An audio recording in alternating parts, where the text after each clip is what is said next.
Tonight's tale begins. In the small town of Holifford, nights were not for sleeping. When the sun dipped behind the hills, shutters slammed shut, doors were bolted, and every family reached for the same ritual: melted wax, rags, and layers of cloth packed tight into their ears. By dusk, Holifford became a place of silence, every house sealed as though the air itself carried poison. Because once the moon rose, the screamer came.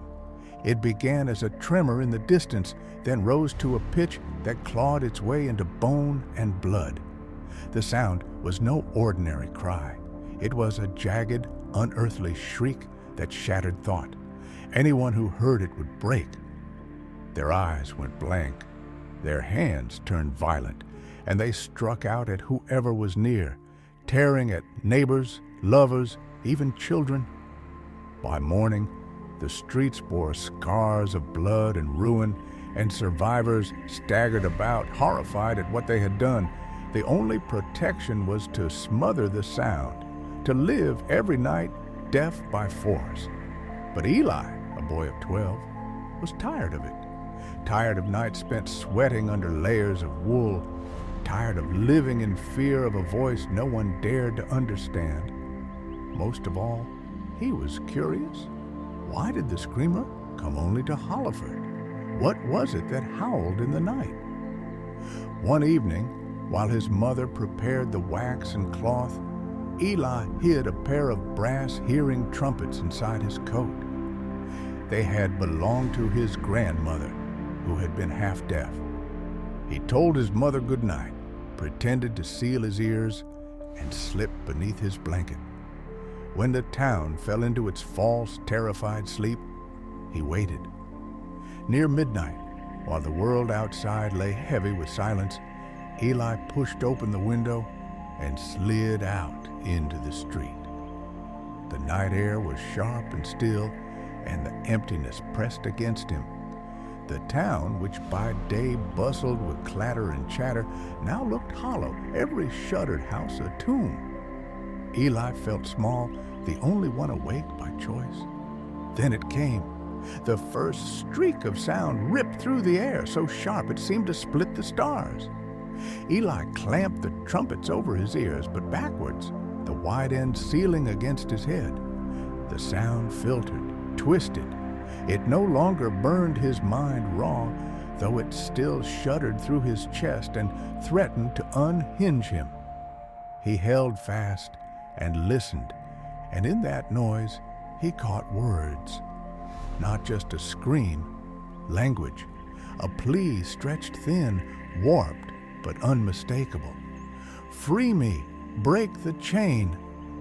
Eli's heart hammered. This was no beast shrieking for blood. It was a voice begging. Drawn by the pull of the sound, Eli wandered through the hushed streets, past the square, toward the old stone well on the town's edge. The cry throbbed strongest there, rattling through the ground beneath his shoes. He leaned over the well's rim, and in the moonlit water far below, he saw a face, not monstrous, but human. A young woman's pale features twisted in eternal scream, her eyes wide, her mouth forever open. The voice pushed into his mind: "Cursed, bound for my sins, buried alive to scream until blood feeds me." Eli stumbled back, breath ragged. The curse was no random torment. The founders of Holifford had done this. They had bound this woman, her agony turned into a weapon that spread through the air, punishing generation after generation. And the town had never questioned it. They had chosen silence instead of answers. The woman's plea grew sharper. "Break the stones! Release me, or scream forever." Eli stared at the well. His hand shook as he picked up a loose rock from the grass. His mind warred with itself. If he freed her, the screamer might vanish, and Holifford would finally be safe. Or perhaps her release would unleash something far worse. If he left her, the town would live on, imprisoned by silence and fear. He thought of his mother, sitting in her chair each night, shaking as she stuffed wax into her ears. He thought of the children who never knew sleep without dread. He thought of himself, suffocating under blankets, never daring to dream. He raised the rock and struck the stones of the well, once, twice. The sound rang through his arms, and cracks spread through the mortar. The voice inside rose to a fever pitch, filling him with dizziness, threatening to rip his mind apart. He held on, clutching the trumpets tighter, dulling just enough of the scream to keep standing. He struck again. With a final blow, the wall gave way. The old stones tumbled inward. From the depths, a column of white light roared upward, flaring against the stars. The scream soared higher than ever before, a sound that shook the marrow of his bones. And then, silence. Not the stifled, fearful silence of wax and cloth, a deep, pure quiet. Eli collapsed to his knees, ears ringing. For the first time in living memory, Holifford was still.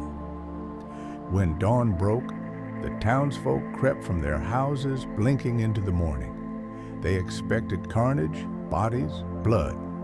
But the streets were bare. No one had been harmed. Confused murmurs filled the air. Children laughed nervously, their ears unbandaged. For the first time, the day began without dread.